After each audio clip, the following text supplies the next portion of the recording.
I'm going to explain why menopause is political. Stay with me. So let me tell you something that should make you laugh, cry, and maybe even throw a sandal at Congress.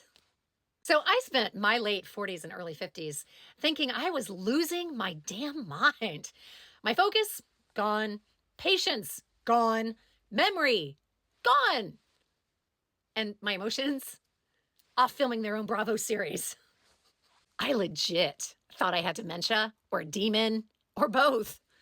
And then years later, I find out that menopause wrecks dopamine levels and causes ADHD symptoms to explode like a science experiment gone rogue.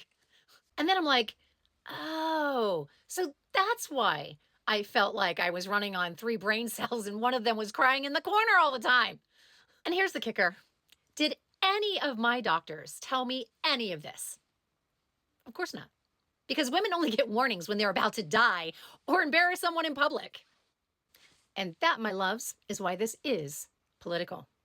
Because women's health care isn't researched, it isn't funded, and it isn't respected. Because in the US healthcare system, women aren't even acknowledged at all. Period. And the proof? Well, I was just diagnosed with osteoporosis. I'm 56 years old, and no one told me that menopause causes bone density to crash. No one told me that ADHD increases and spikes your cortisol. And no one told me that autoimmune diseases also accelerate the loss.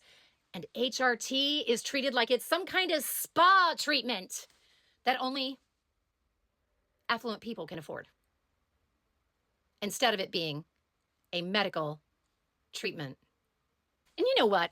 If men lost executive function, memory, emotional regulation, and sleep for 7 years straight, what do you think would happen? I think there'd probably be a national hotline, a federal task force, and probably a Super Bowl commercial narrated by Morgan Freeman. But women, you know what we get? Have you tried yoga? And you know what? If you've made it this far in the video, please repost it, because I want every lawmaker to see this, because healthcare is political. Research is political. Access to hormone replacement therapy is political. And ADHD treatment, also political. And I say it's just another form of violence women didn't ask for, and Congress turns a blind eye to. So no, ladies, you didn't lose your mind in your 40s. You were underfunded, under-researched, and treated like your suffering was optional.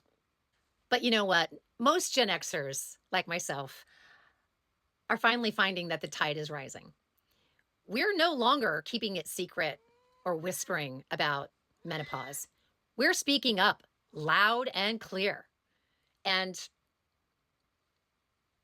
we're telling the truth with a laugh, with a spark, and a middle finger dipped in moonlight.